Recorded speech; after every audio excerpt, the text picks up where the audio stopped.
Choo, choo, choo.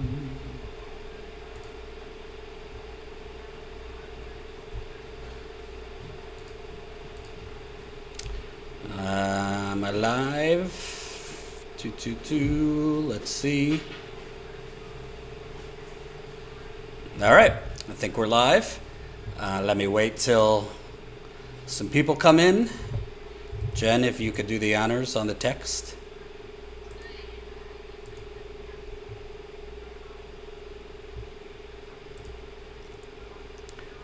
Choo, choo, choo.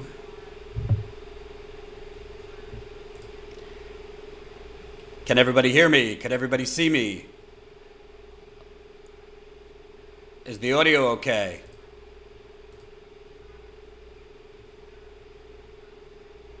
One, two, one, two, one, two, one, two. Let me know if you can hear me. See me okay? This is Status Quo in the house. Jordan, where you been? I'm right here. What do you mean where I've been? Okay. If they could hear me, about damn time. Yes. Okay, now let's see if they hear Jen. Jen, could you talk? Hey everyone. Got a big stream for you today. Not good news. Well, some good news, but not altogether good news. Okay. Sending a text now to get more on the stream. All right. I'm just waiting to see if they hear you okay, and then we can get going here. One, two, one, two.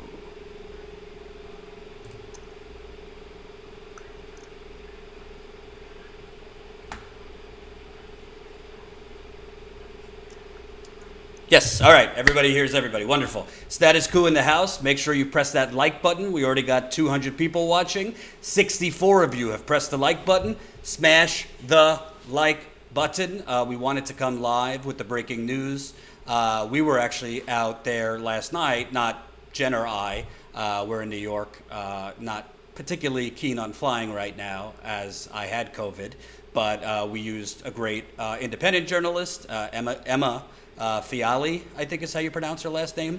So she was live for an hour for us. We're trying to get her back or somebody else for tonight in Minneapolis. I might go cover things in New York because there's protests here. There were also protests in Denver yesterday, Louisville for the Breonna Taylor murder. So there's a lot going on, and Jen and I want to go through it.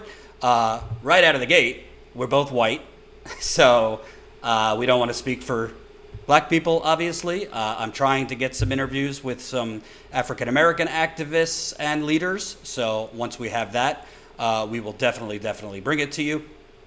This is a super chat, so definitely show us your support if you can. And please smash the like button.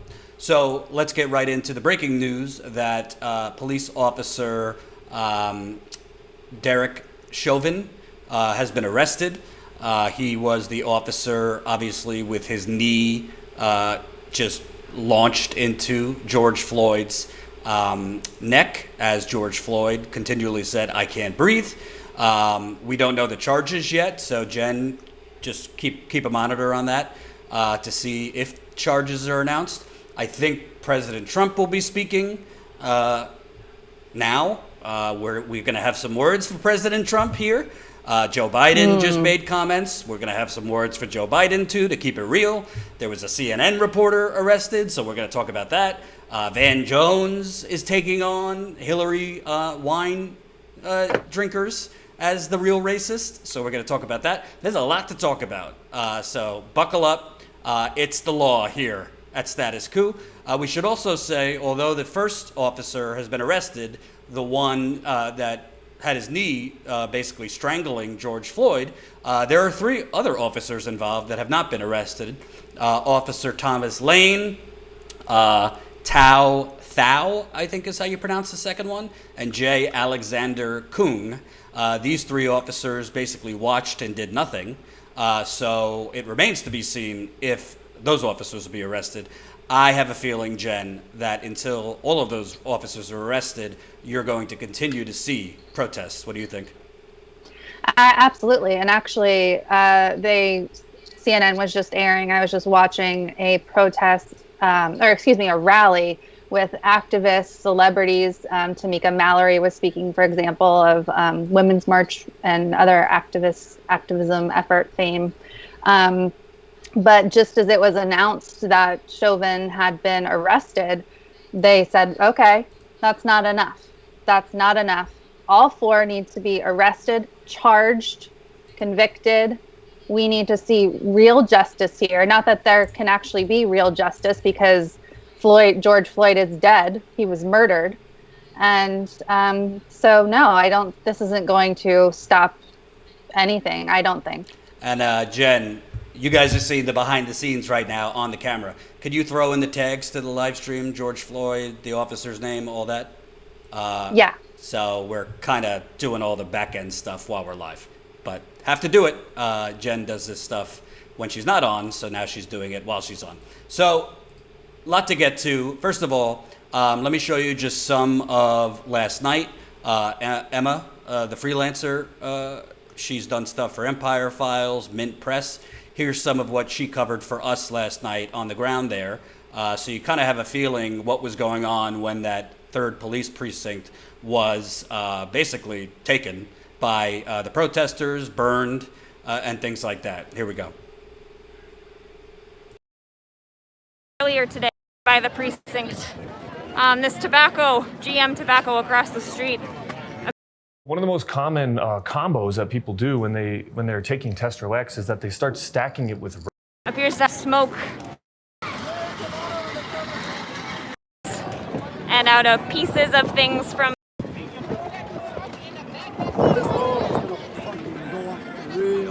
yes, Hiawatha has an overpass up there on the other side of the precinct, and it looked like all of those sirens, all those flashing lights were headed south on Hiawatha.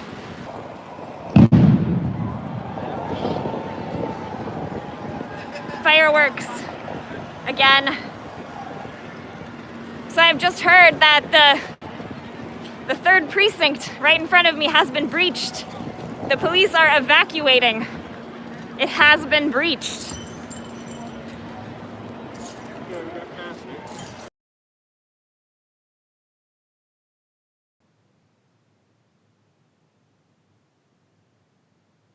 That was Emma doing fine reporting for us down in Minneapolis. We're going to try to get her back tonight, so hopefully we can. So I want to start with the arrest of the officer. I think that the arrest of the officer is coming very quickly, obviously for a reason. I think if they didn't arrest the officer, Minneapolis very, very well could have just burned over the next few days. We'll get into the quote looting and all that stuff in a bit, but to me, it's not enough just to arrest one officer.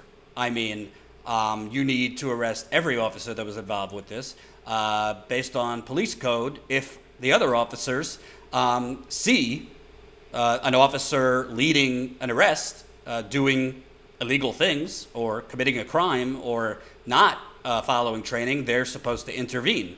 And, it's better than not having any charges, but to African Americans that have been the subject of police brutality, police violence, that have lost members of their family or community, it's not just one person. Obviously, the one person in the act did it, but it's the entire enabling by the entire police department of police in the moment, the officer that's been arrested, that together needs to be taken out. Because if there's not justice, not only for the police officer involved with actually killing him, but the officers that allowed it. And one of those officers actually stepped in front of the person videotaping it to block the person shooting it. So that officer was trying to basically obstruct, whether that person was a journalist or not, hide what was going on, the illegal murder. So I think we're going to continue to have protests in Minneapolis and elsewhere until all of those officers are arrested. What do you think, Jen? Absolutely, we're definitely going to see protests. Right now, there's supposed to be news coming soon that might include announcement of maybe a curfew tonight. So we'll see if that happens. I don't think that'll stop it. Nothing will stop it because Black people in this country have been oppressed for so long, have been murdered for so long. This is people's breaking point. I think along with Minneapolis, where, as Jordan mentioned earlier, he may go to a New York City protest. There's stuff in Louisville. There's stuff all over the country. I think this is the start, and Jordan, you and I were talking about this earlier, the start of something much bigger as far as people finally fighting back in a much, much bigger, much more widespread way. This isn't something that one arrest is going to take care of. Right. And somebody just asked Jordan, please address if he was charged with murder. We're trying to observe as we're live here, but as of right now, I don't think he was charged. The charges have not been announced yet. That's all I know. There's supposed to be a press conference with Hennepin County Attorney Mike Freeman on potential charges, but no news yet. Actually, I think hold on.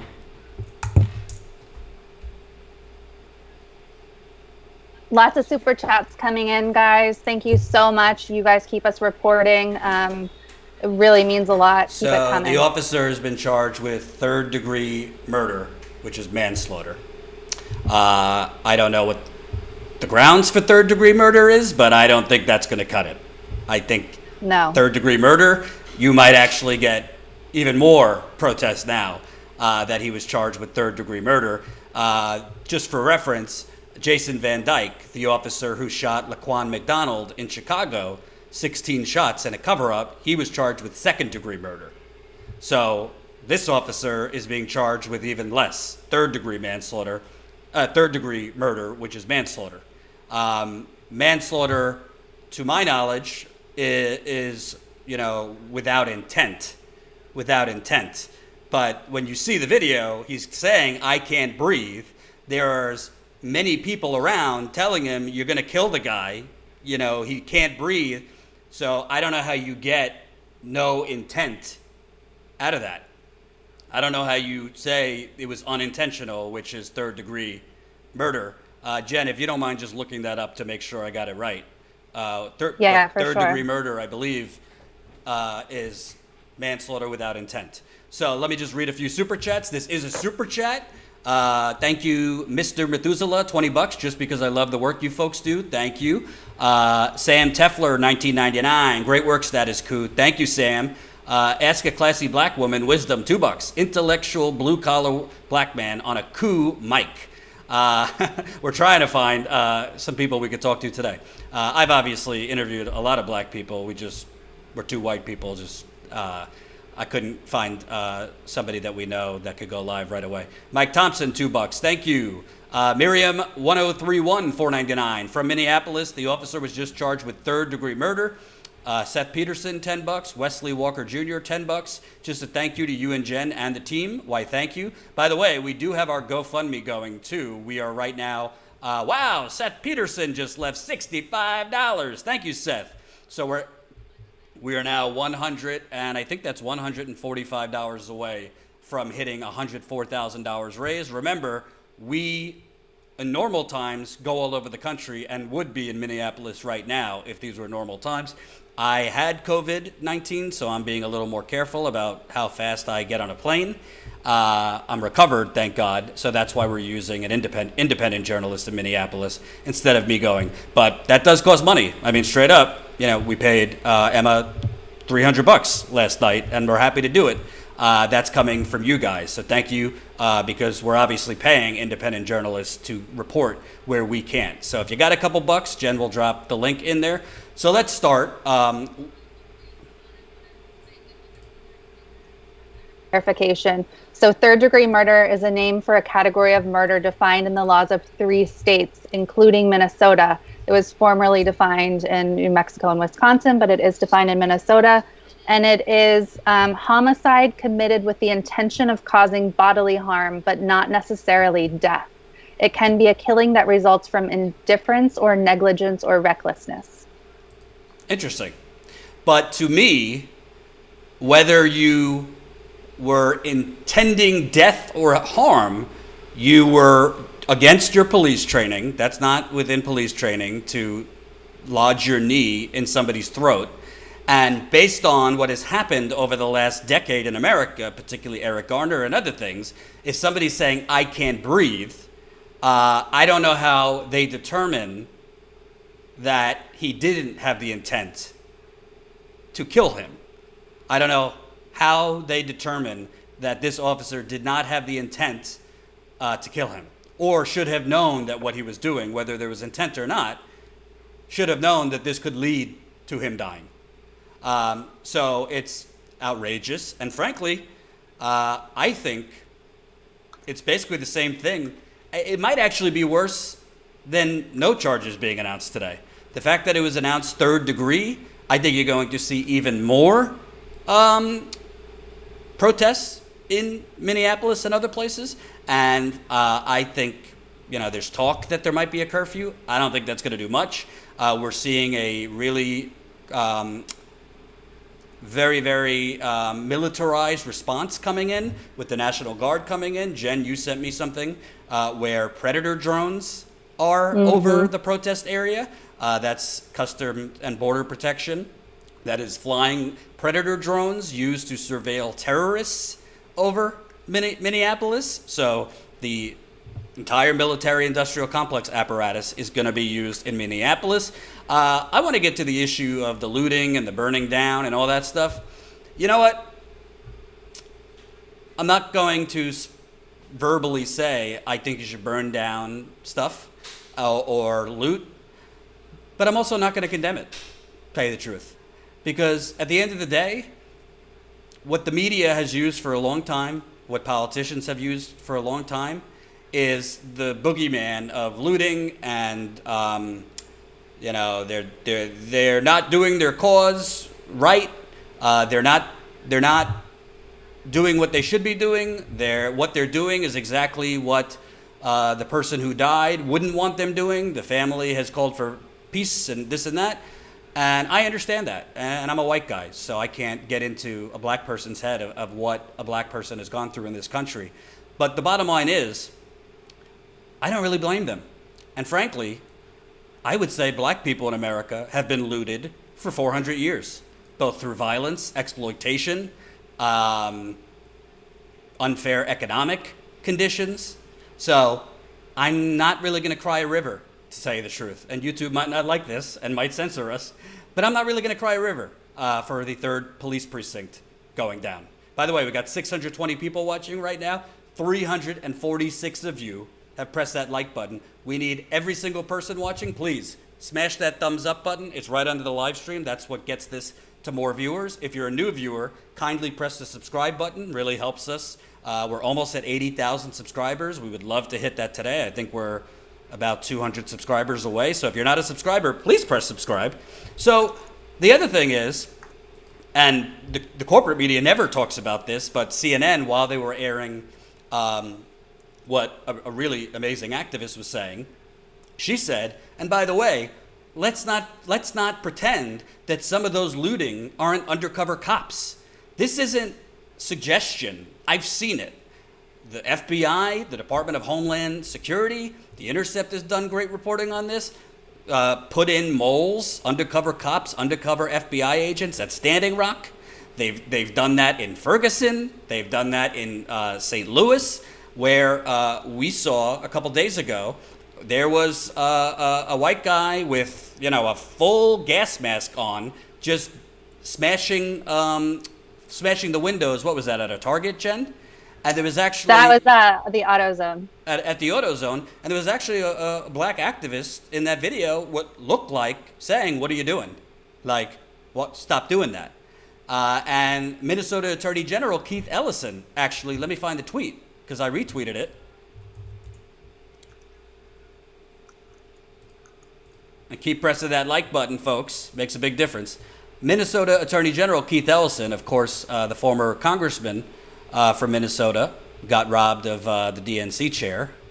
Where is that? Oh, I thought I retweeted it. Oh, here it is.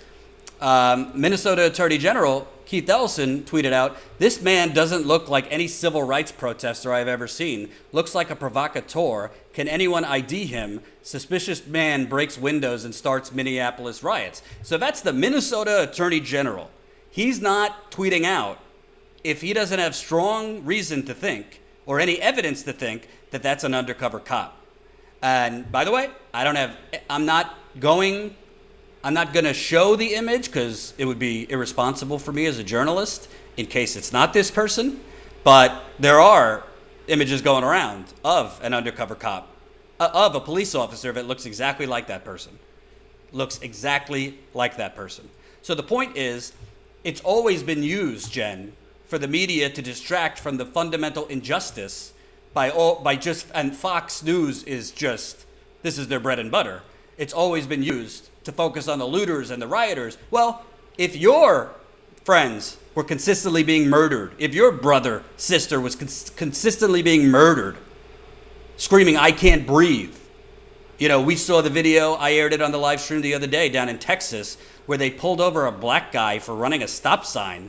He's down on the ground with his hands spread like that, saying, "Please don't shoot me, I'm unarmed." And there's like 5 police officers, like commandos, with guns pointed at him. If not for, I don't know who the woman was, screaming at the police officers, "Please put the gun down, he's unarmed, that man might have been shot. That was in Texas. We know that Breonna Taylor, kind of getting lost in this, was a black woman sleeping, and the cops barged into her apartment and started shooting. They were looking for somebody else. So and I saw Michael Tracy condemning the looting on Twitter. You know, Michael Tracy, always the contrarian, kind of like a glorified troll pretending to be a journalist, in my view, and others condemning the looting. But how would you respond if your people, for hundreds of years, have been murdered, raped, kidnapped, exploited, looted? How would you respond? So again, I'm not actively saying go burn buildings, go destroy property. But number one, I think there's enough evidence in American history, and I've seen it on the ground, that the people doing the looting and the burning down are not only the activists. I think there are undercover police involved. Doesn't mean, and by the way, I just want to be clear, we're not saying all police are terrible. I don't think it's that simple. There are police officers, active and former, that condemn the actions of this police officer that's been arrested, who aren't, going around wanting to shoot black men and kill them. But at the end of the day, we've seen enough.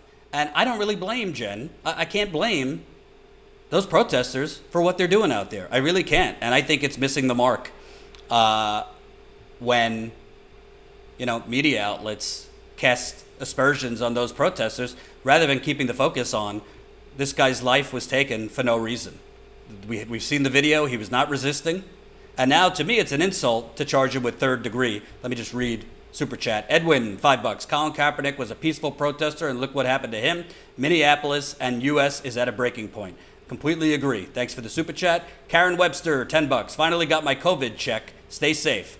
I hope you're okay, Karen. Green Lady 1, $5. Thanks for your good work. I have appreciated your live reporting throughout the primary season. Thank you. And by the way, for those of you who can, Status Coup, the only way we grow for the long term is through membership. Statuscoup.com/join. We got our new members call coming up next week for our monthly members call. You could join as a member for as low as 16 cents a day. That's $5 a month. Let me make sure I did. I want to read before. Oh, sorry, you're not done with the super chat. Just thank you. Okay, I think I got them all. Let me make sure I don't miss any GoFundMes. Whoa, Wesley Walker, $100 in the GoFundMe. Thank you, Wes. We are now $55 away from $104,000. Thank you, Wesley. And like I said, straight up, we're obviously going to pay journalists. Paid Emma last night $300. Was happy to do it. Trying to find somebody for tonight because she's got some stuff going on. We're going to pay them. Obviously, there's costs. And for me to go back in the field, there's costs. So definitely keep it coming if you can. What'd you want to read, Jen? So Mayor of Minneapolis, Jacob Frey, just released, who actually was kind of thrown under the bus by the governor of Minnesota today, He just released a comment on the arrest, or what's happened in Minneapolis is bigger. So this is Jacob Frey, Minneapolis Mayor Jacob Frey. What's happened in Minneapolis is bigger than any one city and any single event. For our Black community who have for centuries been forced to endure injustice in a world simply unwilling to correct or acknowledge it, I know that whatever hope you feel today is tempered with skepticism and a righteous outrage. We are a nation at a crossroad, and today's decision from the county attorney is an essential first step on a longer road toward justice and healing in our city. Okay. I mean, I think maybe speaking out about the fact that it was third-degree murder would be, I think the Minneapolis mayor so far has been good. By the way, I just dropped in the super chat, our full live stream from last night, if anybody wants to rewatch it. Emma Fiali reported for us for an hour.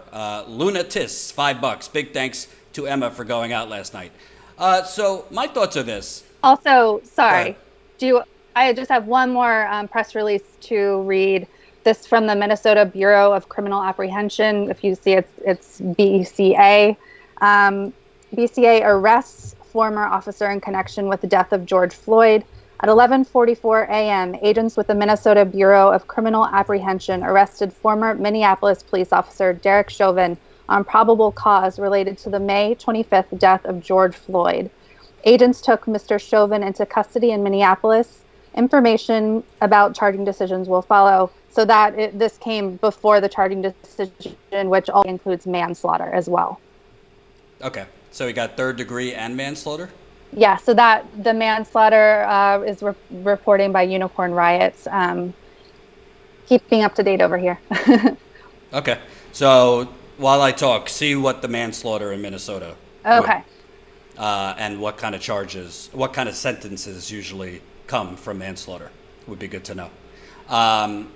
Because every state is different, so manslaughter in Minnesota might be different than manslaughter somewhere else. So I also want to get to, and keep the super chats coming if you can. And by the way, 760 viewers, woohoo! 573 likes, so please press that like button for the 200 that haven't. Makes a big difference. Wesley Walker Jr., $5. It's disgusting, isn't it? Never mind a cop, just murders a civilian. Those looters are horrible, right? Exactly my point.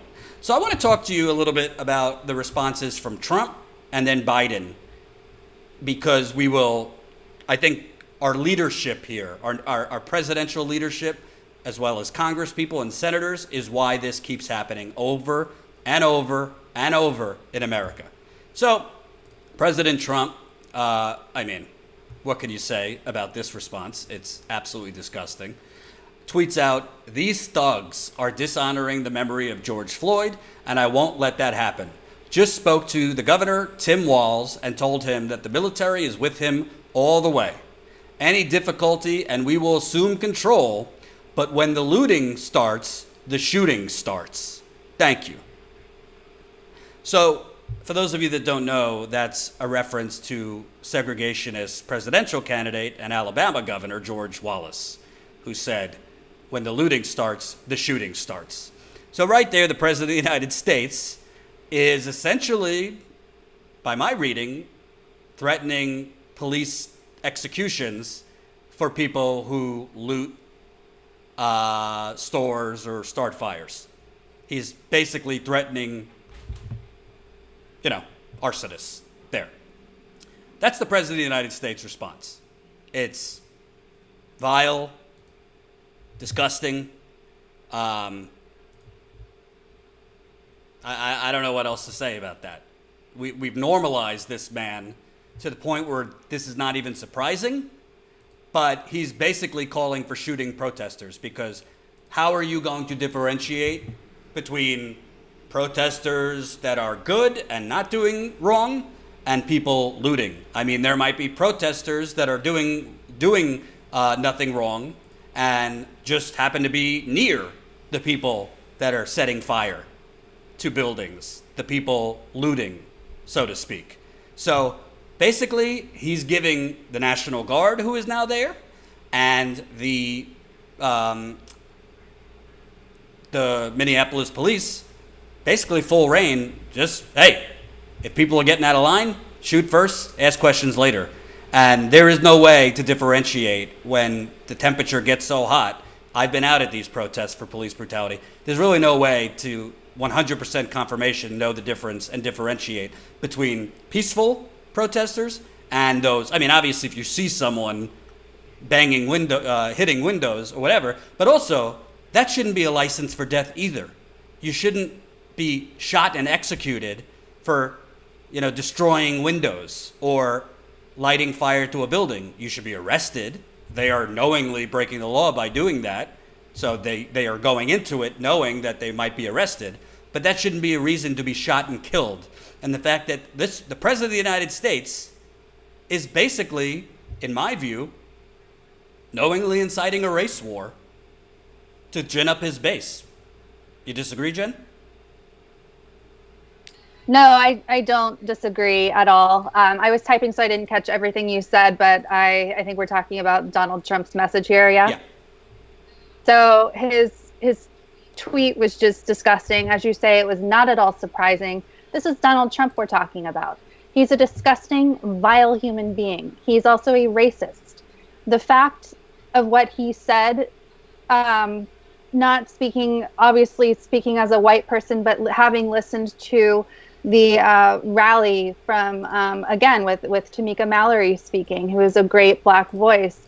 She said Donald Trump's tweet just harkens back to generation upon generation of mistreatment of Blacks, of murders of Black people. And it's just so vile at its core.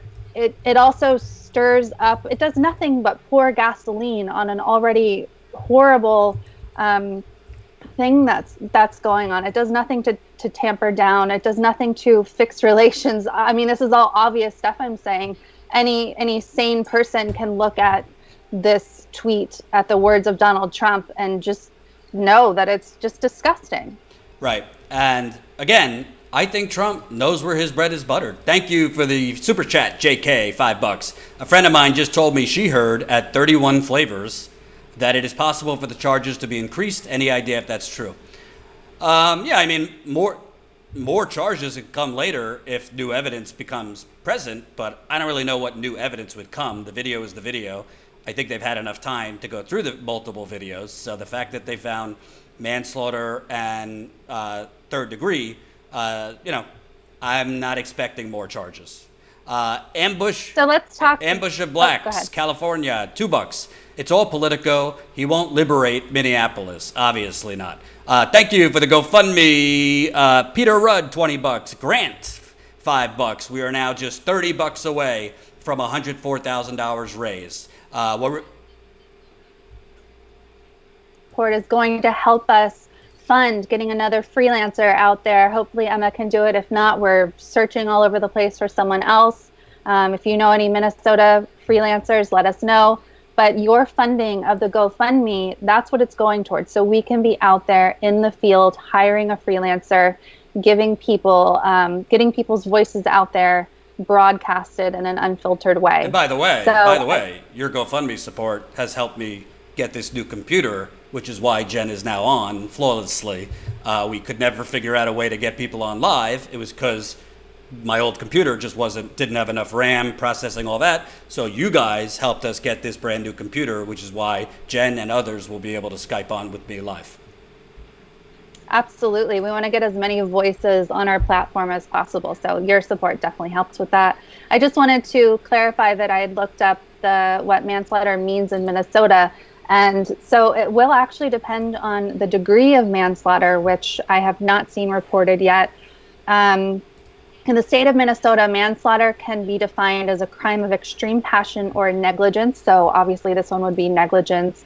If you are facing manslaughter, blah, blah, blah. And then it goes into first degree manslaughter, second degree manslaughter, and then they go into the sentences for manslaughter. So we need really more information to know exactly how this is being charged. So I want to show some of what Joe Biden said, because although it's not viscerally vile like Trump's comments were, I think the media is obviously going to fawn over what Joe Biden said. We're here to tell you the truth. So let's hear what Joe Biden had to say about this. Breathe. So simple, so basic. Deprive did more than deny one more black man in America his civil rights and his human rights. It denied him of his very humanity. It denied him of his life. Depriving George Floyd is, as it deprived Eric Garner, one of the things every human being must be able to do. Breathe. So simple, so basic, so brutal. You know, with the same thing happened with Aubrey. The same thing happened with Breonna Taylor. The same thing with George Floyd. You know, we've spoken their names aloud. We cried them out in pain and in horror. We chiseled them into a long, suffering hearts. They're the latest additions to the endless list of stolen potential wiped out unnecessarily. You know, it's a list that dates back more than 400 years. Black men, black women, black children.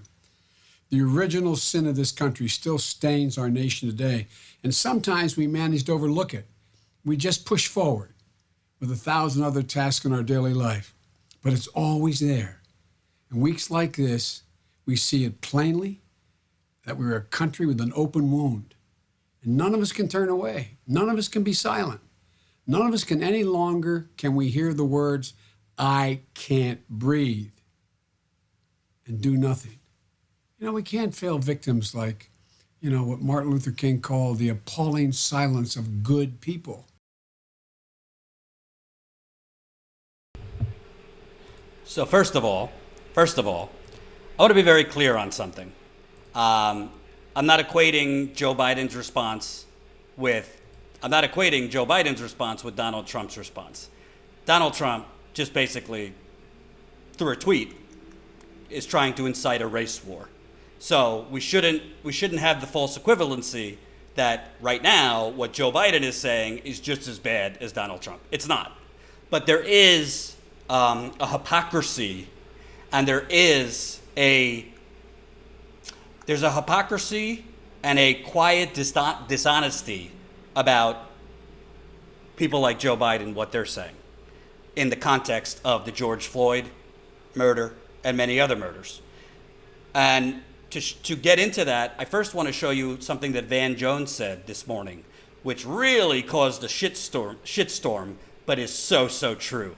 So I think what Van Jones said is kind of tied to what Biden just said.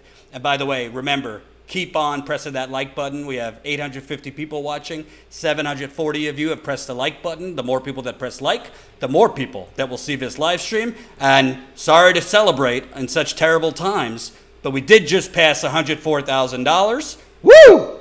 Thank you, Anonymous, $30. Thank you, Regina Newman, $15. We are now less than $6,000 away from our ultimate GoFundMe goal of $110,000. Keep it coming, and it means a lot to Jen and I that you guys are continuing to donate, even as with such economic pains right now for all of us. Obviously, if you can't donate because your situation is tough, we get it, no problem. But for those of you that can, you're helping us provide the independent journalism. And as far as I know, Jen, I don't see many other independent outlets out there with freelancers. Obviously, we're not out there right now for the reasons I talked about in the beginning of the live stream, but we're making sure to find an independent journalist that can be live for us, so we're covering this. I don't know many other name brand outlets that are doing that, so hopefully you guys continue to fund it. So let's take a look at what Van Jones had to say, because I think it's so true what he said. It's not the racist white person who's in the Ku Klux Klan that we have to worry about. It's the white liberal Hillary Clinton supporter walking her dog in Central Park who would tell you right now, people like that, oh, I don't see race. Race is no big deal to me. I see us all as the same. I give to charities. But the minute she sees a black man who she does not respect, or who she has a slight thought against, she weaponized race like she had been trained by the Aryan Nation. A Klans member could not have been better trained to pick up the police and pick up her phone and tell the police it's a black man, African-American man, come get him. So even the most liberal, well-intentioned white person has a virus in his or her brain that can be activated at an instant. And so what you're seeing now is a curtain falling away. And those of us who have been burdened by this every minute, every second of our entire lives are fragile right now. We are fragile right now. We are tired.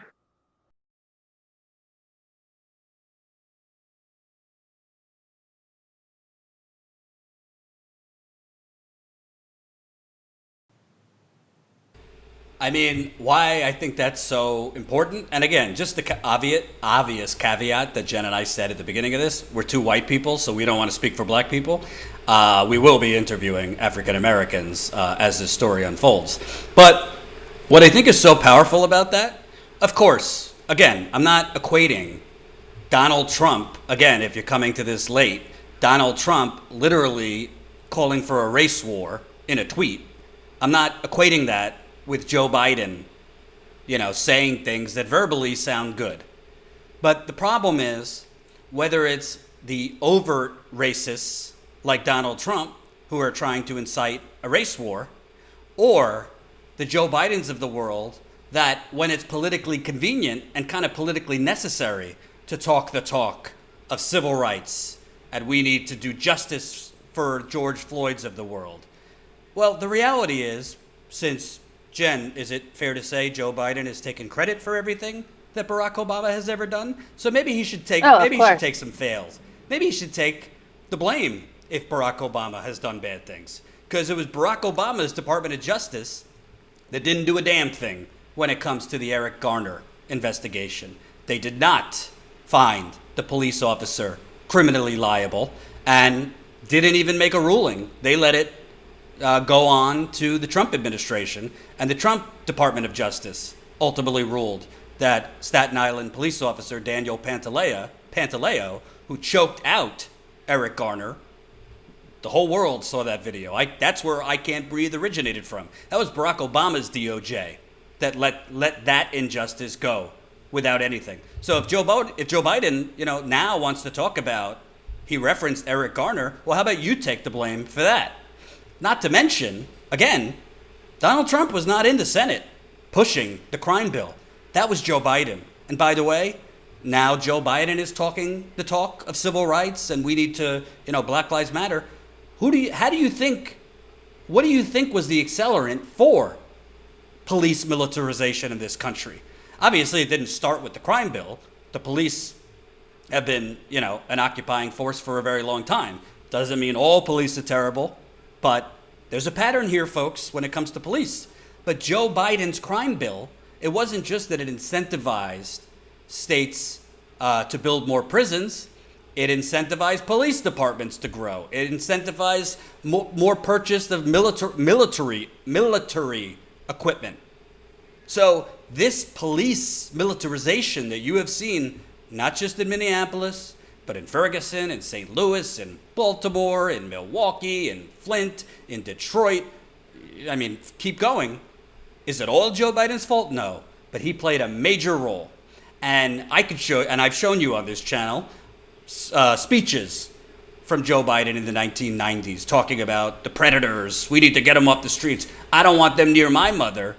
He might have not said those black people, but he wasn't talking about his donors. He wasn't talking about hedge fund people on Wall Street.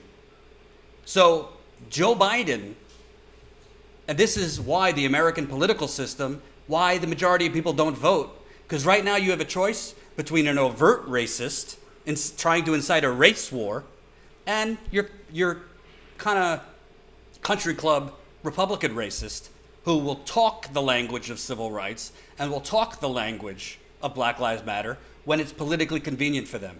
But I got news for you. You know what else is racism? Because racism, again, I'm saying this as a white person, but I humbly say I have mostly, Jen, to our business's detriment, we have chosen to cover most stories in minority communities, in impoverished communities that don't get the clicks. We have chosen to go out all over this country and not cover Trump 24/7, but cover Flint, covered Detroit, environmental issues that affect black neighborhoods. So I think I've learned a little bit about the psychology of black people and the victimization of black people. And I will say, whether it's Trump or Biden, they're both racist. It's just different shades of racism. And I will also say, racism and violence towards black people is not only choking somebody out in Staten Island or putting lodging your knee into their neck. It's when Flint, Michigan, 6 years later, doesn't have clean water. That's racist. And Joe Biden, he likes to take credit for everything Obama has done. How about some blame?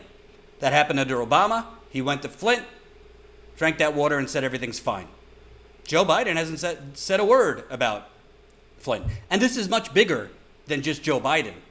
The Republicans, we know we're not going to get anything in terms of civil rights, justice. But the Democratic Party is basically telling black people, you got nowhere else to go. P. Diddy, I think, said it so well. You know, this is business. What are you going to do for us? Because our conditions haven't changed under you, the Democratic Party, either. So it's not enough to just say, well, you have no choice, because look at the Republicans over there. They're going to pour gasoline on your community. At least we won't pour gasoline on your community. We'll just continue leaving it. So the racism isn't only these violent actions from the police, although that's obviously a huge problem. It's the systemic, quiet racism that the Democrats have been complicit in as well. And by the way, a lot of these cities, I'm not passing the buck, because obviously it's not like Republican governors give a damn, but a lot of these cities and states have Democrats running it. Where did the police get the idea that they could act like this? Because they have had immunity from Democrats and Republicans. And frankly, I know that there's the theory, well, Obama was the first black president, and it was tough for him because he didn't want to go in there and just like overhaul the police departments of America as the first black president. Aside from, Jen, correct me if I'm wrong, aside from some teary-eyed press conferences, I didn't see him do much to prosecute police officers or have his Department of Justice prosecute police officers that did that. Yeah, of course not. That's what we've seen. It's the history of it. And I wanted to, I mean, this is kind of an obvious go-to, but going back to Van Jones, I wanted to read Martin Luther King's full section of the quote that, you know, kind of probably sparked Van Jones to say what he said. First, I must confess, so this is Martin Luther King Jr.'s words, letter from a Birmingham jail, very famous. But people really need to get it. And those, as people on Twitter would say, those white Karens on Twitter, those HRC supporters are not getting it. So Martin Luther King Jr. said, first, I must confess that over the last few years, I have been gravely disappointed with the white moderate.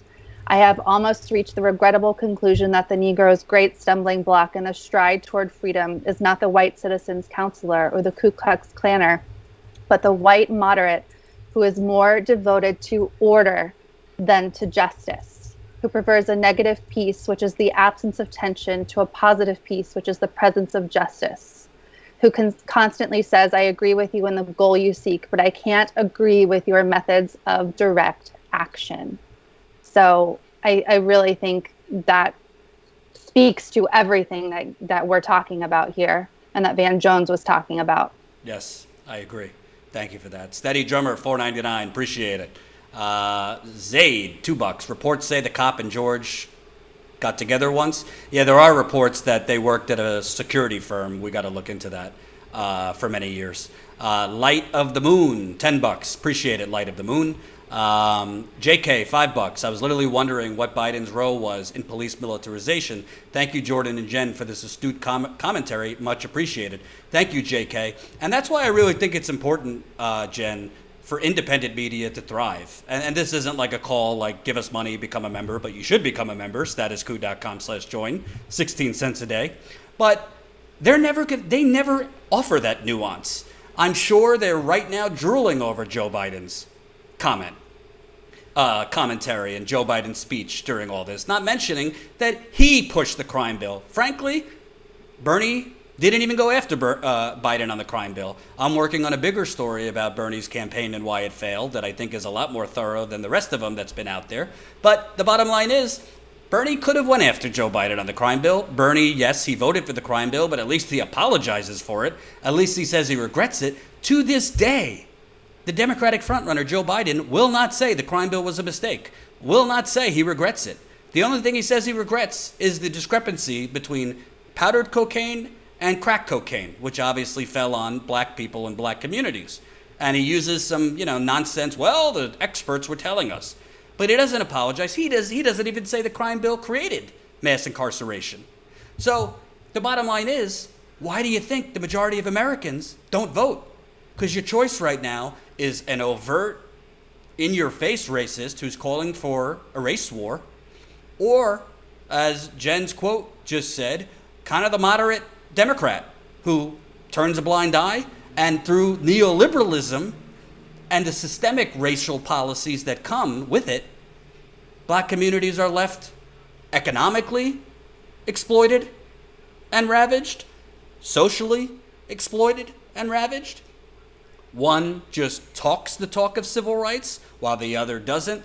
But at the end of the day, it's both in practice are not helping your community. They are burying your community. And I've seen it all over the place. Jen, if you remember, in the early days of Status Quo, I went to Chicago for 1 weekend, for 1 week actually. And it wasn't that, it was breaking news, violence in Chicago. That's not breaking news.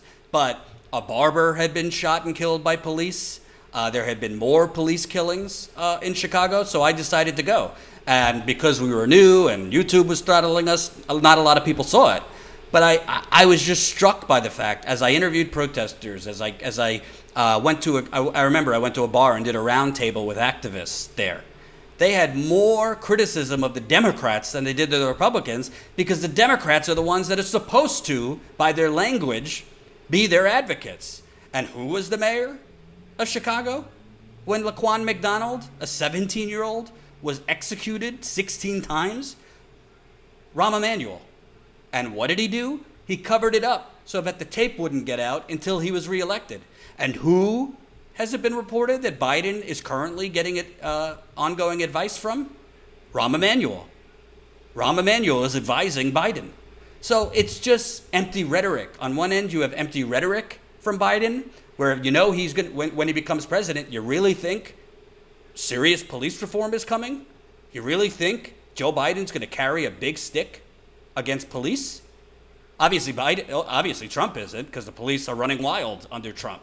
But they were running wild under Obama too. So it's really just puts, again, I'm a white person, not going to speak for black people, but in the black community, you're kind of damned if you do, damned if you don't. You have the arsonist, which is Trump, and Biden, who isn't the arsonist, but he's also not helping put out the fire. In fact, he kind of thrives off the fire continuing. And I just think it's a terrible situation. And you know what? As I said in the beginning, frankly, I don't call for burning down of buildings. I don't call for the violence. But at the same time, I can't really condemn it, because what would you do if nothing ever changed? What would you do if police officers kept getting off, killing, people in your community? What would you do if every day you walked out of the house, you basically are target practice, and you feel like you're being hunted?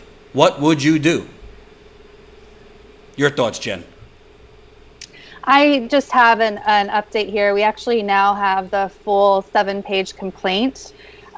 So Derek Chauvin, count 1, third-degree murder for causing the death of George Floyd by perpetrating an act eminently dangerous to others and evincing a depraved mind without regard for human life. Count 2 is second-degree manslaughter, so that question is answered for us, for causing the death of George Floyd by his culpable negligence, creating an unreasonable risk, and taking a chance of causing death or great bodily harm to George Floyd.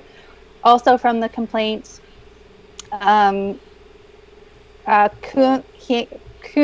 held Mr. Floyd's back and Lane held his legs. The defendant, Chauvin, placed his left knee in the area of Mr. Floyd's head and neck. Mr. Floyd said, "I can't breathe," multiple times. The defendant and other 2 officers stayed in their position. Freeman says this is the fastest he's ever charged an officer 4 days after Floyd died, or was murdered, we should say. Wow. Well, what do you think about that? I don't think, it's not really different from what we reported before. I did see some other people wondering if he'd even been charged yet. So if you're coming into this chat late, yes, he has now been charged. He's been arrested. It doesn't change what's going to happen. And I'm, as we're doing this stream, I'm also keeping up with what people are posting from the scene.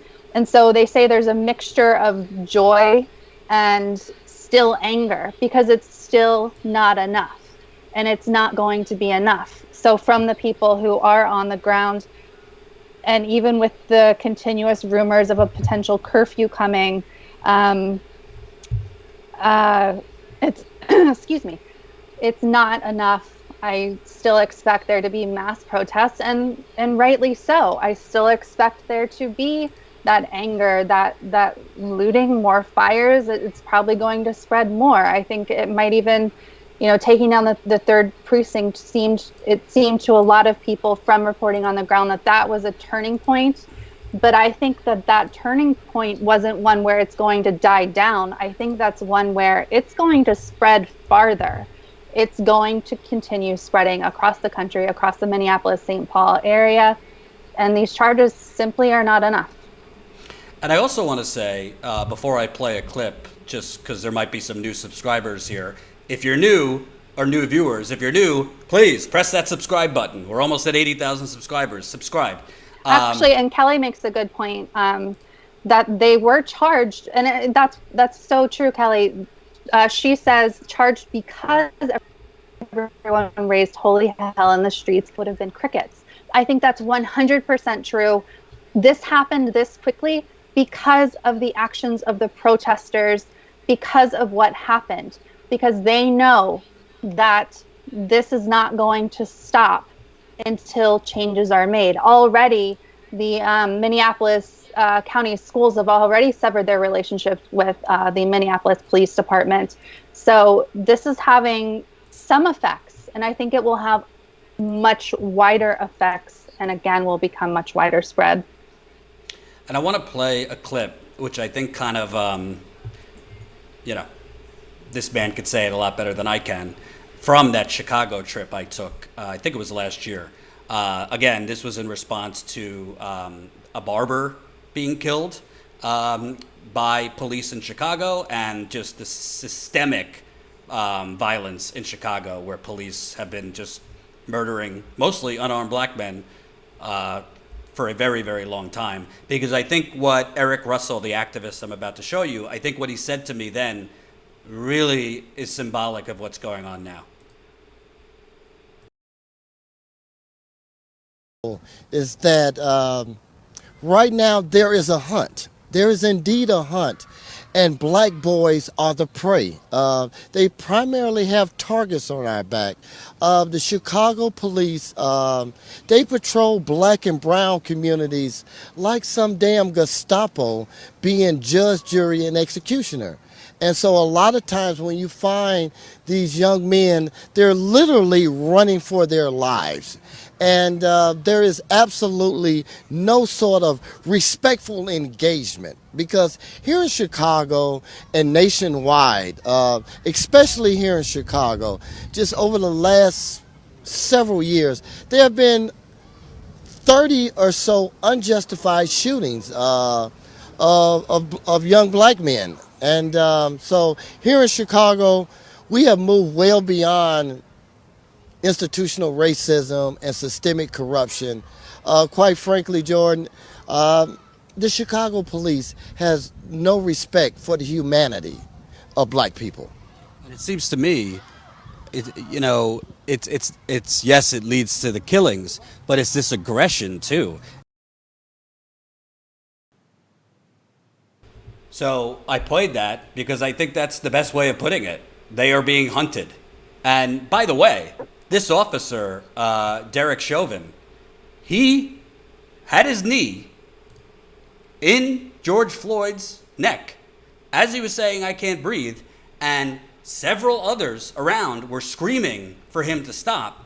And it should be said, if you watch the video closely, another police officer got in front of whoever was shooting the video to try and block the shot, to try and block him or her, whoever was shooting the video, from being able to see what he was doing.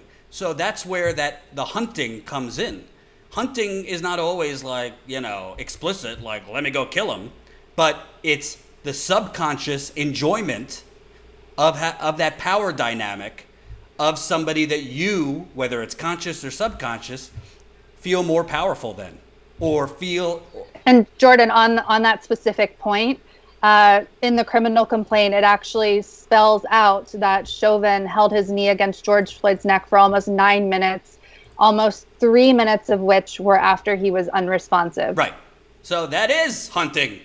It might not be with a bow and arrow. It might not be with a shotgun, but he knowingly was causing harm to this person as he was showing distress, and the other officer, I think all of them are culpable. The other officer basically blocked the camera shot, so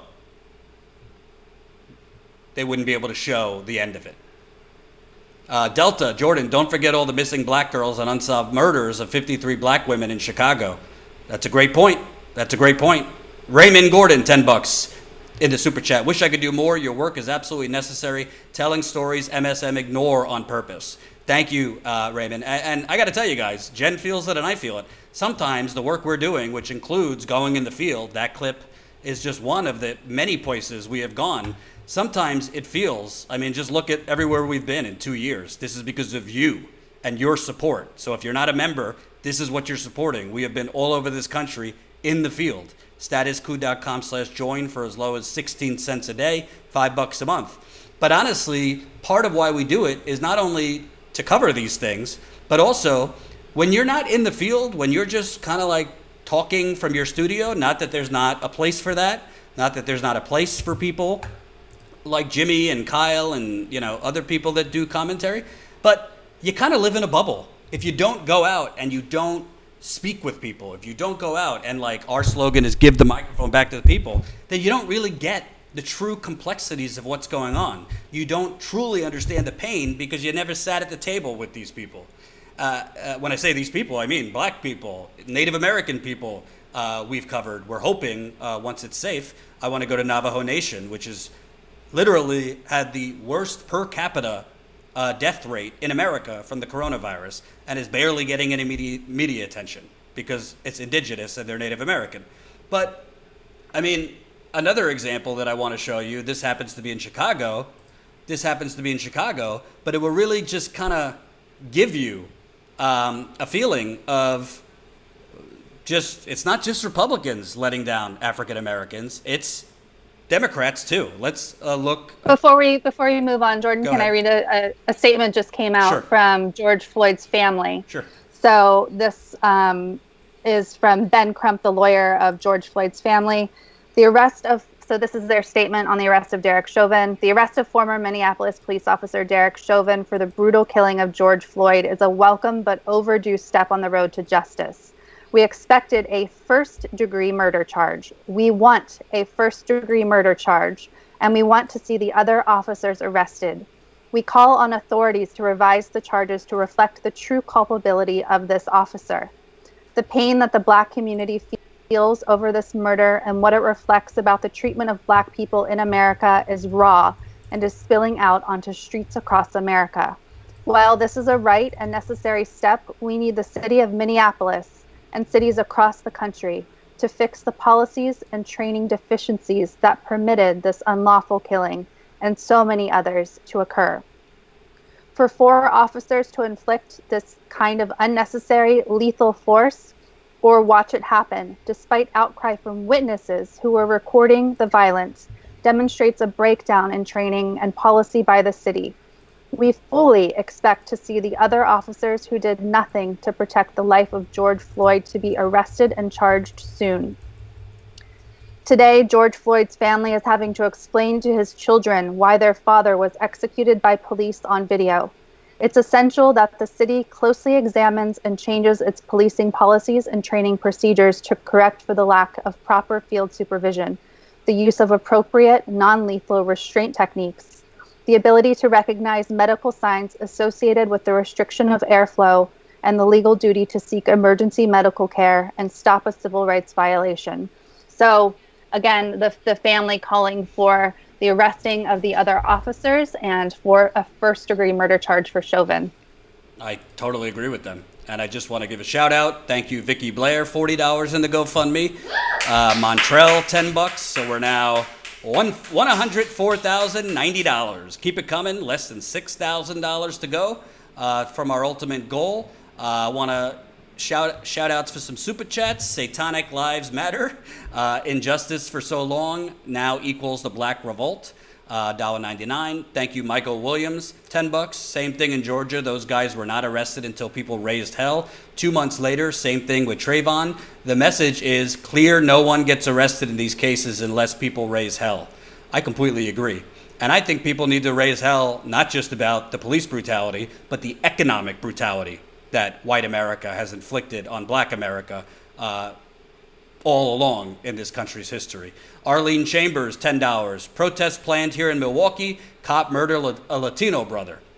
Unbelievable. Send us information on that. info@statusquo.com. That's info@statusquo.com on the Latino who was killed. Vivian Bryan, $14.99 in the super chat. Status Quo, Jordan and Jen, phenomenal reporting and commentary. Yeah, we're going to have to do this all the time now that Jen could come in live. We finally figured out the audio. Trudy, $2. Hand in pocket, tickling his toy for 9 minutes. So what, to me, stands out here. There goes your camera being crazy again. Hold on. There we go. To me, what stands out here, Jen, is the bottom line in all of this, and I don't know why your camera's going whack.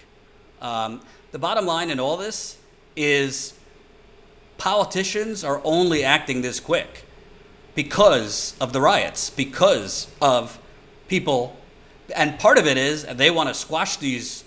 They want to squash these as quickly as they can, so that we could go back to business as usual, and the actual topic at hand, the violence against black people, the police brutality against black people, we switch back to covering COVID and other things. That's why sometimes they act so quickly, to get the discussion out of the media, to get onto other things. But I think this, to me, feels a lot different than a lot of the other black men that got murdered, because let's call it what it is, there's also a lot of other people hurting right now with unemployment, a lot of uncertainty with coronavirus going on, people losing their health care, losing their jobs, really uncertain about the future. So I think people are, not just black people, but they're white people that are allies to the black community right now, are angry and channeling that anger in a good way, which is to help, their black brothers and sisters. Your thoughts? Yeah, I completely agree. And that's why things are going to continue just like they have been, and possibly worse, as we keep saying. It's justice needs to come. What's happened is not enough. And if this pressure was not put on the powers that be, nothing would have happened. Derek Chauvin wouldn't be arrested right now or charged right now if people had just nicely, held hands and sang Kumbaya and done nothing else. People talk about the dangerous looting and the fires and things like that. But sometimes you need a revolution to have real change. That's really the only time that true change has come is revolution. And that's really what this country was founded upon, for its white people. And now black people who've been oppressed. I think that's what it's come to. And I want to show you another clip. This again was in Chicago, but it was with, I did a roundtable with several activists there, black activists. And you could kind of see the full pain, not just the police brutality, but the economic devastation that these people have been dealing with at the hands of Democratic mayors and Democratic officials like Rahm Emanuel.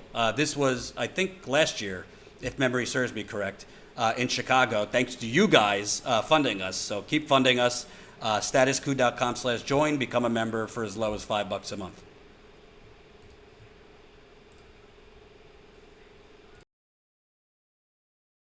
That literally there's more pain. That dates back to slavery. That was in science textbooks. That literally, like, people of color, black people in particular, can take more pain. That was a belief within our system of education and everything. And you can almost see that through what's happening in our communities, through our tears and our pain, because I've been working together with Parkland students. I have some ties in Florida as well, and working with students in Chicago. And I noticed immediately when it was communities who are mostly wealthy, mostly white, it's like the pain is felt. It's the pain is significant, is seen, and it's important. But something about our communities where I see our youth having to fight and with the help and support of students like Parkland, which is beautiful, but literally needing support to get the rest of the world to understand that the everyday shootings they have to see and go right back to school after their friend was killed is just as painful. Like, literally having to convince society that we can't take more pain, that we can't take this no more, that we are not any less human beings, that we can't take the pain. Even the narrative about Mike Brown being seen as super strong and like a super monster, Tamir Rice being seen as way older than he is. Like, these narratives that literally lead to the desensitizing of seeing black people in pain and being marginalized and brutalized, and how there's just this symptom that we don't have that we have some type of higher mental capacity to resist PTSD somehow, or like we just have some magical powers that are going to keep us from not hurting and needing a break or a counselor after our friend was slaughtered. Like, it's just something that is in our society, in the fabric, and it's time to challenge it in a large way, across race, across class. It's time to end that thing that started all the way back since enslavement. Profound. What about the Democratic Party? I mean,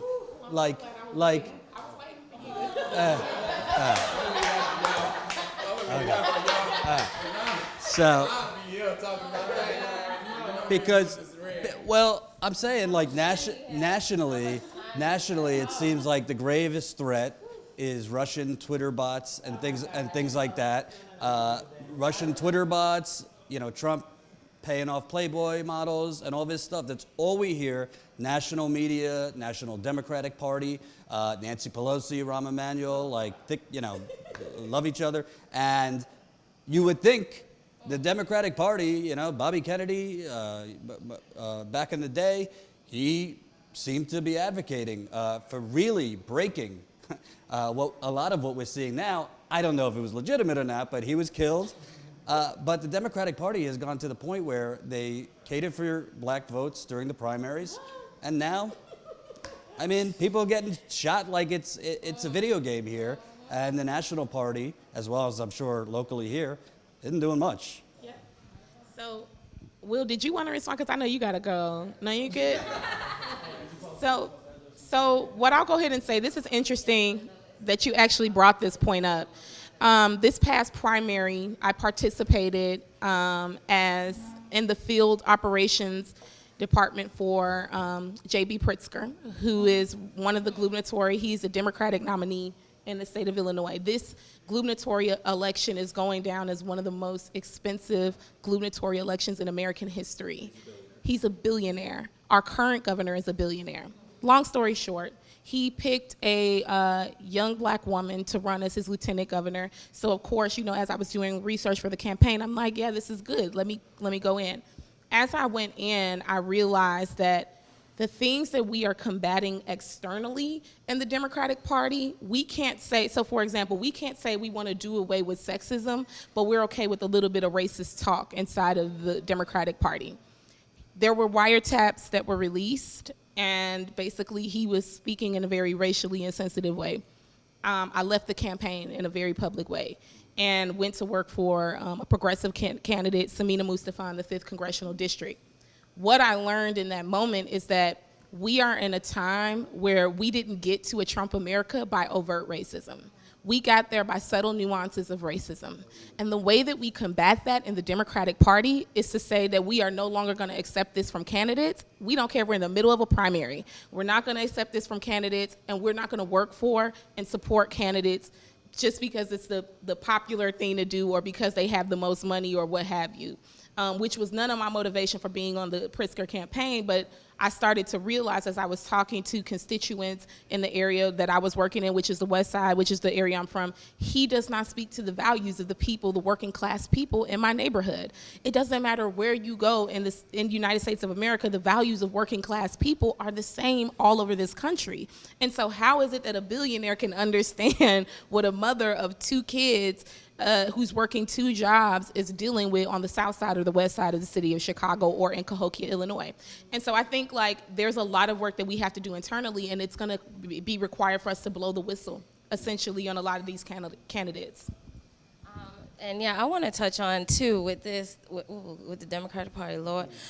So one thing that I definitely see, like for instance, locally here in Chicago, almost every single one of our majority black wards has a black alderman or alderperson. It's not black and white, like, so to speak here. It's not that. That allows you to see a little deeper.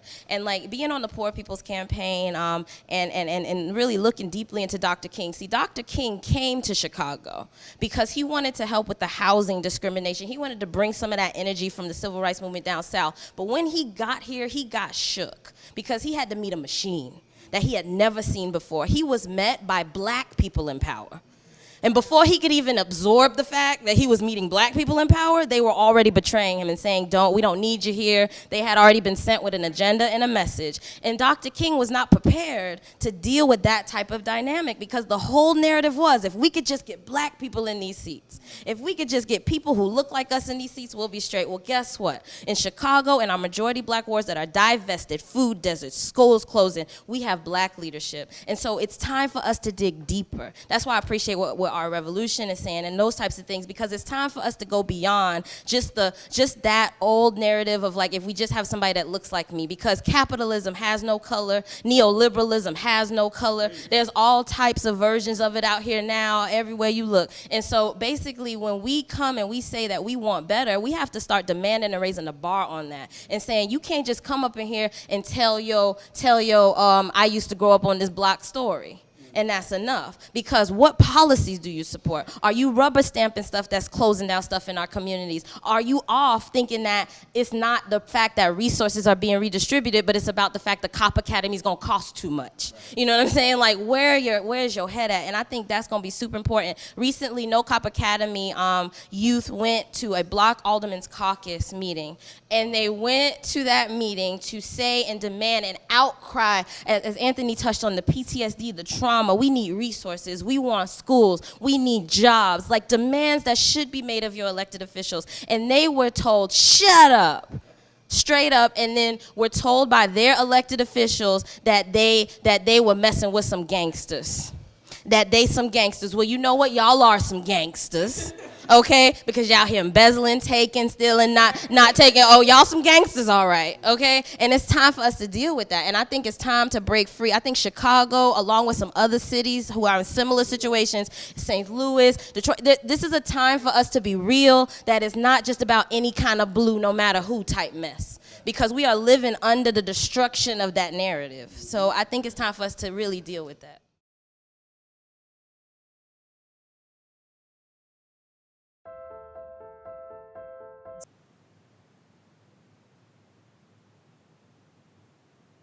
So Jen, I know that was Chicago and not Minneapolis, but that's the story in Black America wherever you go.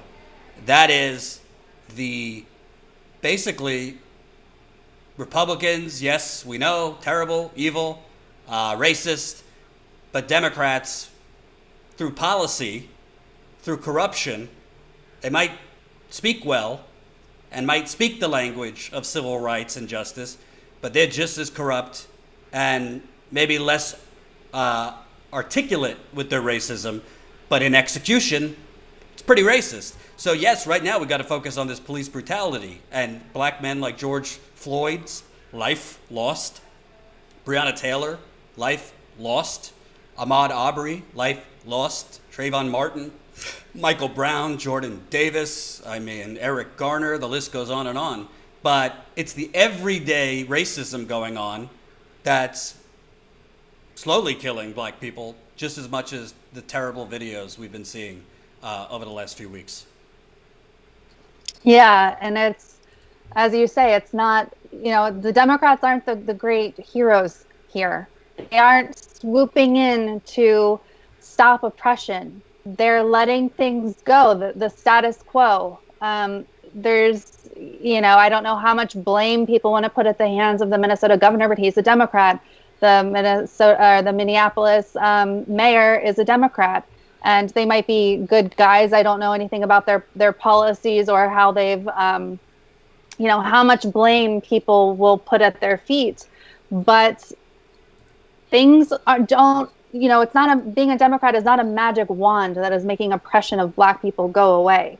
They're under Democratic rule in that state, in Minneapolis, in the Twin Cities there. And it's not a magic wand. So people need to stop pretending that just because someone is on the left or center left or whatever it is, or even certain progressives, that it's all going to go away. Real change has to happen, and real understanding has to happen.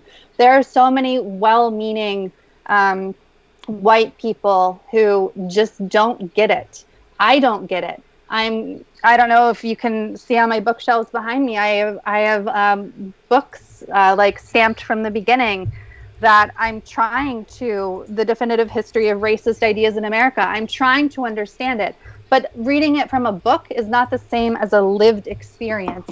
That's why we need more people of color. We need more black people in positions of power. We need more black voices in positions of authority out there, because a white person who has not lived these experiences cannot get it. That is a huge part of I think what's going on here. Is it doesn't matter how well-meaning people are. It doesn't matter whether they have a D next to their name or not. It's not making real change. I totally agree. And I want to give some shout outs. Thank you for the GoFundMes. Anonymous, $20. Josette, $20. So we're now at $104,130 in the GoFundMe. Thank you, thank you, thank you. Everybody, keep it coming if you can. We totally get it if you can't. But for those that can, it really makes a big difference. Also, some love in the Super Chat. Thank you for the Super Chat. Angry Jenkins, $5. In the midst of the Arbery and Floyd murders, my white friends are calling me to say sorry. I have to remind them that this is nothing new. I mean, that's so true. That's so true. I mean, at least your friends are caring and kind of get it, but it's true. It's nothing new for you. Emoj, $5. Thanks, Emoj. Catherine Garrett, $10. Tim Black has a great segment on people over profit regarding violence and protests. Thanks for great reporting. Thank you, Catherine. Appreciate it. The Plan B pill, $5. Thanks for your hard work. All right. So I want to get to Trump is now doing, mop up here. And this is what he does often, Trump. He says something racist. He says something anti-Semitic. He says something Islamophobic or just downright disgusting. Then when he's right, he's doing it for his base, dog whistling for his base. And then when he's called out at it, oh no, you're twisting what I meant. That's not what I meant. So Donald Trump now with the what did he say? If it once you loot, then the shooting starts. So he says what he really meant: looting leads to shooting, and that's why a man was shot and killed in Minneapolis on Wednesday night. Or look at what just happened in Louisville with 7 people shot. I don't want this to happen, and that's what the expression put out last night means. It was spoken as fact, not as a statement. It's very simple. Nobody should have any problem with this other than the haters and those looking to cause trouble on social media. Honor the memory of George Floyd. So, I mean, you take that for what it's worth. I think everybody knows what Donald Trump intended by the first comment. Everybody knows, he didn't just magically say the same thing as George Wallace did. He didn't just magically, coincidentally say the same thing. He got it from history. So the other aspect that I want to talk about is, to me, it seems to me that the media is interesting here. Because frankly, a lot of these things continue to happen because the media generally, other than in huge incidences like this, where you have, a black man getting strangled to death on camera and riots, but other than that, they don't cover the day-to-day shootings where police kill people.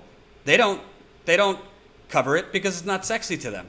And frankly, Jen might feel the same way as I do. I'm going to do a members video about this, give people a little behind the scenes. I'm sorry that a CNN reporter was arrested, and that became the big trending thing. I don't think he should have been arrested. But when I was arrested in 2017 for the same exact thing, I was arrested covering police brutality protests in St. Louis that CNN couldn't be bothered to cover. Nobody was covering it. That was Anthony Lamar Scott, who was murdered by police in St. Louis. Anthony Lamar Smith. Anthony Lamar Smith was a 24-year-old black man who was chased in a car chase by police, and the police officer was caught on tape during that car chase saying, "I'm going to kill the motherfucker, you watch." And then he killed him, Jason Stockley, and he was not charged. So there was protests in St. Louis for literally 2 months, every single night, and the national media did not cover it.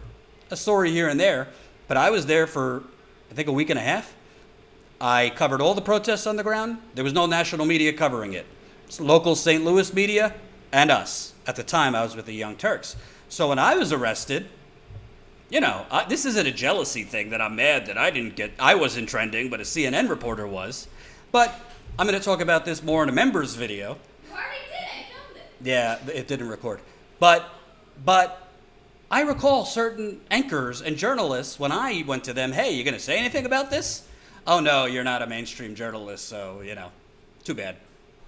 So it's just interesting to me that CNN's reporter is wrongly arrested, and he should have been. He shouldn't have been. And it is an outrage that the police arrested a CNN reporter who clearly had his ID on. But it just seems like there's different standards if it's a big corporate legacy journalist, whereas independent journalists like me, even with less name brand, because I was at the Young Turks, which is pretty well known, they've been getting arrested trying to cover the things that corporate media will not cover for years. Independent journalists, freelancers, documentary filmmakers have been arrested by police, have been tear gassed by police, happened at Standing Rock too. CNN couldn't be bothered to talk about it. MSNBC wasn't tweeting about it. Washington Post, New York Times, they didn't say a word. And I'm going to make a video just for the members because a CNN bigwig told me, and I quote, I'll tell the members who it was. "Yeah, well, if you were at the Washington Post, we'd probably cover it, but since you're not mainstream, yeah, that's not something we would cover." And, by the way, someone at the Young Turks stopped me from exposing that CNN anchor that said that to me. I wonder who that person at the Young Turks was who stopped me from doing that. Would not allow me to do a video on this CNN anchor saying, "Yeah, we're not going to cover your arrest because you're not part of our club." Stay tuned. Become a member. statuscoup.com/join. I'm going to make a members video about it right after. And if you're a member, you know the drill. statuscoup.com. Click on members content. So, did Jordan sue the police? No. TYT didn't want to do that. Not bashing them, that's just the facts. The Young Turks did not want to sue the police department. I had a call with the Young Turks and the ACLU. The Young Turks decided not to sue. You go ask them why. And the Young Turks stopped me from calling out this journalist who I probably still have the direct message with, telling me, "Yeah, no, we wouldn't cover, some lowly peasant journalist like you being arrested." So my point in all this, Jen, is not to make me part of the story. Oh, thank you for the super chat. Punch Doggy, $49.99. Amazing. Punch Doggy, $49.99. But part of it is, yeah, CNN is on the ground now. They'll cover it now. You think they're going to cover it 2 weeks from now? You think they're going to do follow-ups with the Floyd family? You think they're going to do a deep dive into the systemic racism of the Minneapolis Police Department, Detroit Police Department, Chicago Police Department? You think they're actually going to critically report on Joe Biden's record with the crime bill and him helping to militarize the police? Yeah, they'll cover Trump, and they should, his racism. But do you think CNN, once the conflict is gone, once the buildings aren't on fire, once, once the acute situation is over, you think they're going to stay on it? I don't think so. And frankly, part of the reason this stuff keeps happening in America is because police know, yeah, here and there the media will cover it, but for the most part, media is not going to cover black people getting murdered by the police because it happens too much. Media ain't going to be covering Latinos being murdered by the police. Media barely covers when Native American women are kidnapped. Media barely covers when black children are kidnapped, only if it's a pretty white girl. So media is complicit in this. It's not to say that this CNN reporter who was black that was arrested shouldn't have been trending and shouldn't have had an outcry of support. But how about some consistency to support other journalists who have been arrested? Not just me, but journalists with lesser stature than me. That's why it keeps happening, because the police, the politicians know that this could happen mostly without any cameras on it. And by the way, when I was arrested, I was covering a protest that activists had taken the highway, which the police didn't like. The police arrested the legal observers first, which is illegal, by the way. Legal observers are supposed to be protected. They are there to observe the police. Second, they arrested the journalists. Then they arrested the protesters. So you tell me, they were trying to get rid of the legal observers and get rid of the cameras so that they can then do whatever they wanted to the protesters. The exact point of having legal observers and journalists there, so you keep the police accountable, so you keep them from being barbaric. Your thoughts, Jen? Who, by the way, you know how many times Jen called that police department? You know how many times Jen called the jail when I was in jail? I was very, very freaked out. Yeah, I called a lot of times. I don't even remember how many, but it was over 10. You're right. The media is very hypocritical. It was obviously terrible and completely insane, by the way, for the CNN reporter and his crew to be arrested.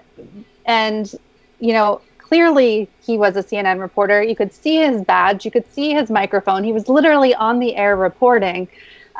His crew repeatedly said it. And then, by the way, the tweet later from the police department lied and said that they did not identify them until later. And as soon as they were identified as journalists or reporters, they were let go, which was a complete lie, which CNN called them out on, which is all, it should be reported. It should have trended. That's good.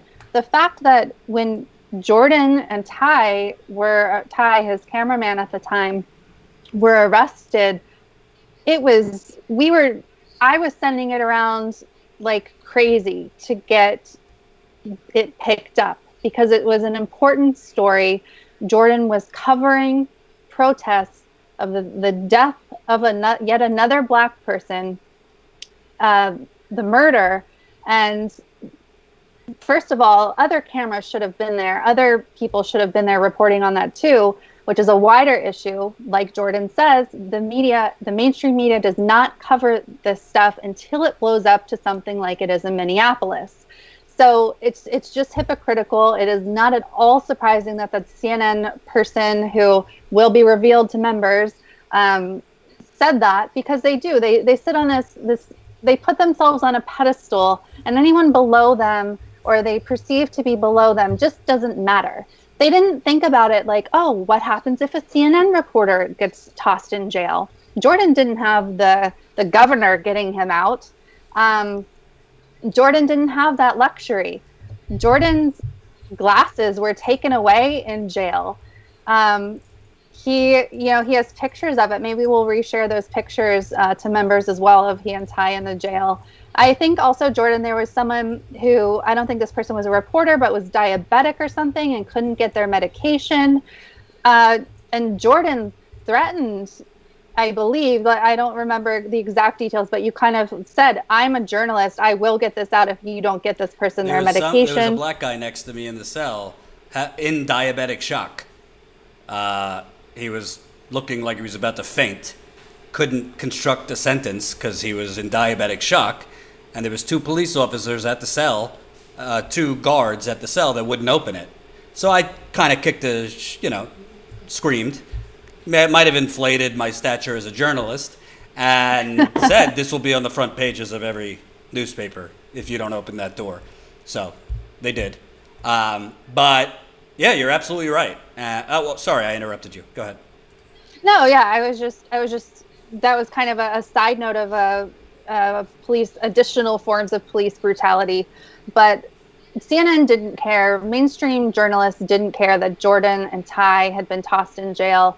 They didn't have the guts to be out there themselves. And because they put themselves on this pedestal, they just didn't care. And by the way, just sorry to interrupt you, but somebody just reminded me, they treated Ty much differently than me. They gave me zip tie handcuffs. They put cuffs on him. He might have made a comment to a cop about, whatever, his sister. But the point is, Ty's a black guy, I'm a white guy, and they really roughed Ty up. So, yeah, they took my glasses. I can't see at all without my glasses, so that wasn't fun for 16 hours. It kind of gets in your head. But trust me, I didn't have it nearly as bad as most black men or Latinos or Native Americans thrown in jail. By the way, they also threw a transgender woman in a separate cell, away from everybody else. Can you think about the shaming of that transgender woman? So, yeah, these things are not covered. It was incredible to me that literally you have a white cop on tape, premeditated murder. I'm going to kill this motherfucker, you watch. Then he kills him. He gets off. There's protests for nearly 2 months, almost every night. National media, not there. Why? Because it never reached critical mass like the George Floyd protests have. If it did, maybe they would cover it. But why should it have to reach critical mass for CNN with their resources, and the New York Times with their resources, and the Washington Post with their resources? It should be all over. Why? Because the media is run, frankly, mostly by well-to-do, cosmopolitan, elitist, and out-of-touch white people. Doesn't mean they're all bad people. Doesn't mean they don't care about the oppression of black people. But it's called out of sight, out of mind. That's why I've been to Flint 15 times, because if you're not out on the ground, then you lose touch of what's really happening. Same thing with why I've been to Detroit, Chicago, and many other places. And Jen has been on the ground too, thanks to you guys. So it's very, very important. All of this is very, very important. So before we go, let me read a couple more super chats, give you a couple public service announcements of what we're working on. Swirly Swirl, $5. Could you do some reporting on the policeman who started breaking windows at AutoZone? Yes, we are going to look into that. Angry Cat, $5. Do you think the CNN team arrest could have been staged? They used no mace or aggression. I saw that. Honestly, there's no way for me to know. My gut is no. And my gut is, frankly, that the cops saw a black guy who said he was a CNN reporter, but he was a black guy. That's really my gut. But I don't think it was staged, to be honest with you. Let's see. James Doan, $2. Jordan, AutoZone looter is a cop. His wife outed him. Yes, we are going to look into that. Thanks for the reminder. Let me make sure I didn't miss any GoFundMes, blah, blah, blah, blah, blah. Thank you so much for the GoFundMes. We're now at 104,130. By the way, just to be clear for new viewers, it's not like we have $104,000 sitting in our bank. This GoFundMe has been going for about 2 years now. We spent a lot of the money already on equipment, on all the trips we've taken around the country in the field. So we do not have $104,000. If we did, it would be a wonderful thing. But we're trying to raise more so that when I am back in the field full time, we have the funds. Because every field trip, for those of you that knew, even if we're being very frugal, costs between $2,000 and $3,000 between flights, rent a car, Airbnb, food for myself and a camera person. So yeah, we're going to stay on this. At the moment, I'm not going to Minneapolis because I did have COVID. Fortunately, I recovered, but I'm trying at the moment with the cases increasing all over the country. I don't really want to get on an airplane right now. Say what you want about that, but I don't know. There's different research that says different things. if you could get it twice. I think I got it in the first place because of all the travel I do. Frankly, I think I had it in February, Jen, when I had a bad cold, if you remember that. And I didn't know that was COVID because I didn't have a fever. So we are going to try to find a freelance journalist to cover, because I do think there will continue to be protests in Minneapolis. Hopefully the person who did it for us last night, Emma, could do it again. If not, we're going to try to find somebody else. If you know a good freelance journalist in Minneapolis who's there right now, send us their info at statuscoup.com, info@statuscoup.com, preferably a journalist. We're trying to stay away from people actually part of the protest. We want a journalist to do it. I'm probably going to go out over this weekend if there's protests in New York to cover those. Jen, there might be some in D.C. This seems to be spreading. So we're going to try to stay on this as best as we can. We also, Jamal, who has done camera work for us for the last few months, coming over tonight to actually learn the brand new LiveView 600 we got. Thanks to your funding, we got the top of the line LiveView. So now when we go in the field, it should be pretty much flawless as part of the stream quality. We had the second to best LiveView. Now we have the top of the line LiveView 600. Stay with this channel. Make sure, if you haven't, join our text list. Text COUP to 370-370. That's COUP to 370-370. That's our text list. We've been sending out texts for almost every live stream because YouTube, I'd say 6 out of 10 times, does not notify you when we're live. So this way you get a text when we're live. YouTube, I won't get into my rant about them right now, but YouTube's not fond of letting you know when we're live. They prefer to hide us in a cave. Of course, follow us on Twitter. If you haven't already, we're at Status Coup. You can follow us on Twitch. That's twitch.tv/statuscoup. And join our email list, statuscoup.com. Enter your email there. And most importantly, if you're a new viewer, press the subscribe button. We want to get our subscribers up so we can get our journalism all over the place. It's not cheap to fund this. It's not cheap to hire independent journalists to make sure we're covering this on the ground, but we're going to keep doing it as long as you fund us. Keep it coming. Jen, any parting words? No, I just want to thank everybody for helping to fund us. We are funded by the people, for the people. You are the reason we were able to have Emma Fiala out for us last night. She did a great job in Minneapolis covering the protests live, covering the taking of the 3rd Precinct building in Minneapolis live. That was because of you guys. So as Jordan said, we plan to have someone out there today. If not Emma, if she's not able to do it, we are going to find someone else.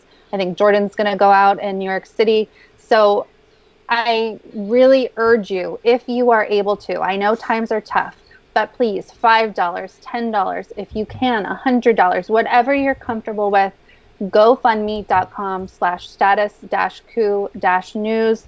It really, really helps us. We need to be on the ground. We need to be those eyes and ears, and we want to bring that live coverage to you. So please help us. We don't have any big high-dollar corporate funders. We just have you, and that's the way we like it. So thank you guys so much for everything you do for us, and share our stuff. You could also become a member for as low as 16 cents a day. That's $5 a month. I'm about to shoot a members video, so you guys know the behind the scenes of my arrest a couple years ago. Which CNN fucker told me he wouldn't cover it because I'm just a lowly independent journalist? And who at the Young Turks stopped me from calling him out? Pretty juicy. Pretty juicy. Jen, do you know the answer to these questions? I actually don't know who. I have a suspicion. I'll ask you after the stream because I am a member. Yes. statuscoup.com/join. And if you're already a subscriber, please spread the coup. Spread the coup. Status Coup. Tell your friends to subscribe. Tell your families to subscribe. Even if your friend or family is a neoliberal anti, even if they're a batshit conservative, we have something for everybody here, I think. So press the subscribe button. Share it. Do everything you can. So the more people that comment and share and like and subscribe, the more we get pumped into YouTube's feeds. So thank you very much. We might be live again later as news develops. So definitely, again, make sure you're on our text list. Text COUP to 370-370. We don't spam you. We just text you when we're live. No other texts. I don't think it costs you anything either to join our text list. So that way you get a text when we're live. Thank you. On their regular like texting plan. So whatever their text plan is. I don't want to say it's free because we don't have control over that. Thank you for correcting me. So that's it. We'll try to keep you up to date at Status Quo on Twitter. So we'll be tweeting there too. Peace out. Bye guys. Thank you all.